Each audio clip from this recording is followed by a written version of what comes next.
ద్రౌపది తర్వాత ఒకరి తర్వాత ఒకరు. సహదేవుడు పడిపోయాడు, తర్వాత నకులుడు, ఆ తర్వాత సాక్షాత్తు అర్జునుడు, చివరకు అంతటి మహాబలవంతుడైన భీముడు కూడా ఆ ప్రయాణాన్ని పూర్తి చేయలేకపోయాడు. ఒక్కొక్కరు కింద పడిపోతుంటే యుధిష్ఠిరుడికి తన ఏకాంతం, ఆ ఒంటరితనం ఇంకా పెరుగుతూ వచ్చింది. ఇక చూడండి, ఆరుగురిలో చివరికి మిగిలింది కేవలం ఇద్దరు.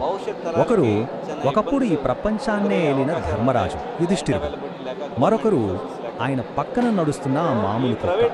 ఎంత విచిత్రం కదా! ఎన్నో కష్టాలు పడి ఎట్టకేలకు ఆ ఇద్దరు స్వర్గద్వారాలకు చేరుకున్నారు.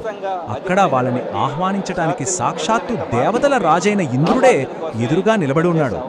అంతా అయిపోయింది అనుకున్నారు, కానీ అసలైన పరీక్ష అక్కడే మొదలైంది. ఇంద్రుడు యుధిష్ఠిరుడితో ఇలా అన్నాడు: ఓ యుధిష్ఠిరా, నువ్వు నీ జీవితంలో ఎప్పుడూ సత్యాన్నే పలికావు, ధర్మాన్నే ఆచరించావు. అందుకే నీకు స్వర్గ ప్రవేశానికి అర్హత ఉంది. రా, లోపలికి రావచ్చు.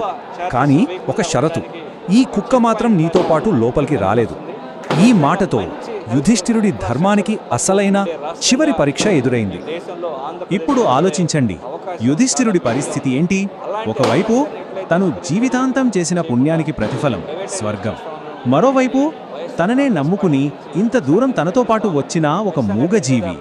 దాన్ని వదిలేసి స్వర్గానికి వెళ్ళాలా, లేక స్వర్గాన్ని వదులుకుని ఆ జీవి పట్ల విశ్వాసంగా ఉండాలా? ఆయన దేనిని ఎంచుకుంటారు? స్వర్గం కళ్ళ ముందే ఉంది, చేతికి అందే దూరంలో. కానీ లోపలికి వెళ్ళాలంటే ఒక మూగజీవిని వదిలేయాలి. ఇదే దానికి కట్టాల్సిన వేళ. మరి ఇంద్రుడి షరతుకు యుధిష్ఠిరుడి సమాధానం ఏమై ఉంటుంది?